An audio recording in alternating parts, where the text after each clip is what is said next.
There's not consistency in job titles across organizations and companies. This is a common misconception that people will think a financial officer in company A is going to have the exact same role and responsibilities as a financial officer in company B, but that couldn't be farther from the truth. Indeed, some companies don't even have C-suite titles. You'll see a lot of organizations in the economy that have an executive vice president is the senior most person in the organization, not even a president, let alone a chief executive officer. This has huge bearing on when you're thinking about hiring. When you look at your organization and you have a CFO that's been with you for 20 years, and that person is retiring, your natural assumption is you need another CFO. And this can lead you this can be a trap that leads you into a big problem where you hire a CFO who has a complete different expectation of what the job is than what you've had in your organization.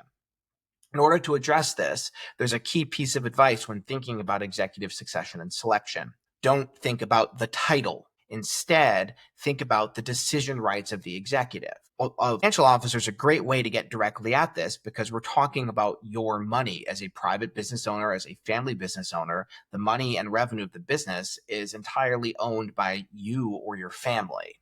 It's naturally something that you feel very protective of. It's ultimately why you're in business. So let's ask a basic question here.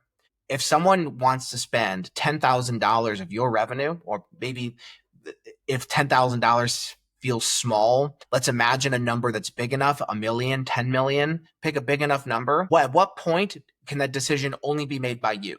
We'll find a lot of organizations that all expenses, down to a lunch receipt, needs to be approved by the family in some capacity.